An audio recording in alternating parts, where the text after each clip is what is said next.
बाबा के दुआरा मासो पड़िया के पेरवा रे नौआ तोड़ाई बीनू सर रे ललनवा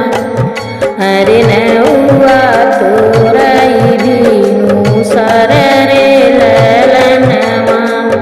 बाबा के दुआरा मासो पड़िया के पेरवा रे नौआ तोड़ाई बीनू सर रे ललनवा रे नौआ तोड़ाई बीनू सर रे ललनवा भीतरा से निकली न बुआ हो कामन दियल भैली देवरिया के ठाणी रे ललनवा रे भैली देवरिया के ठाणी रे ललनवा के करने वतनी मोरे नौआ रे के कर पड़ल बिया हरे ललनवा रे के कर पड़ल बिया हरे ललनवा के करने मतवालिया मोरे नौआ रे के कर पड़ल बिया हरे ललनवा रे पड़ल के कर बिया हरे ललनवा तुहरैने मतवालिया मोरी बहिनी रे पड़ल भतीजे के बिया हरे ललनवा रे पड़ल भतीजे के बिया हरे ललनवा तुहरैने मतवालिया मोरी बहिनी रे पड़ल भतीजे के बिया हरे ललनवा रे पड़ल भतीजे के बिया हरे ललनवा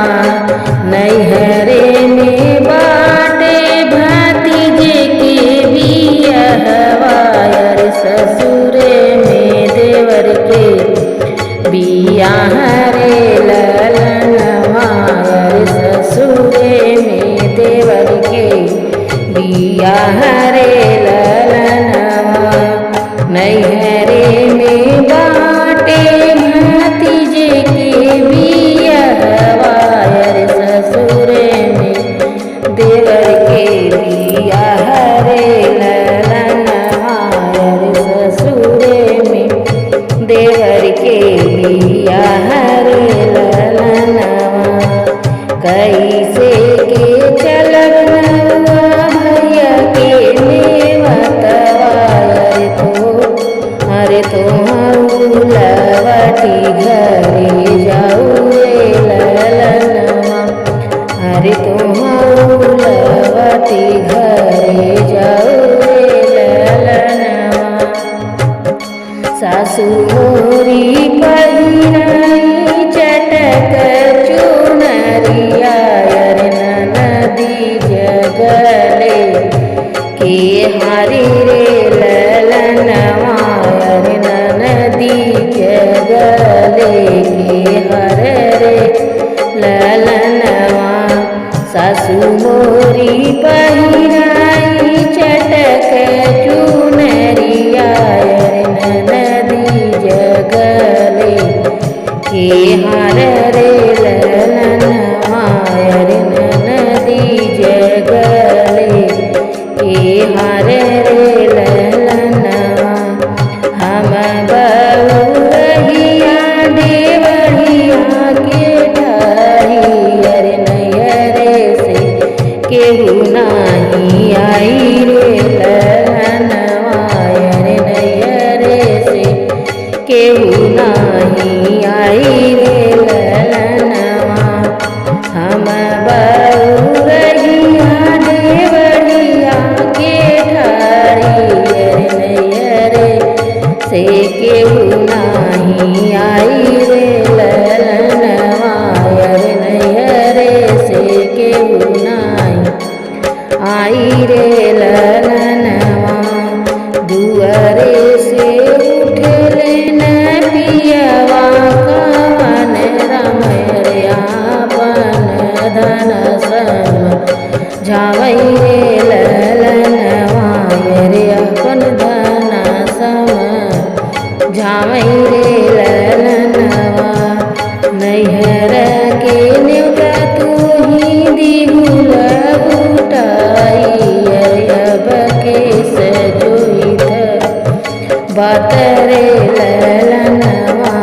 रे अब के सजोहत बात रे ललनवा घोड़वा चढ़ल आई भैया कवन रमरे अपनी बहिन लगे जाई रे ललनवा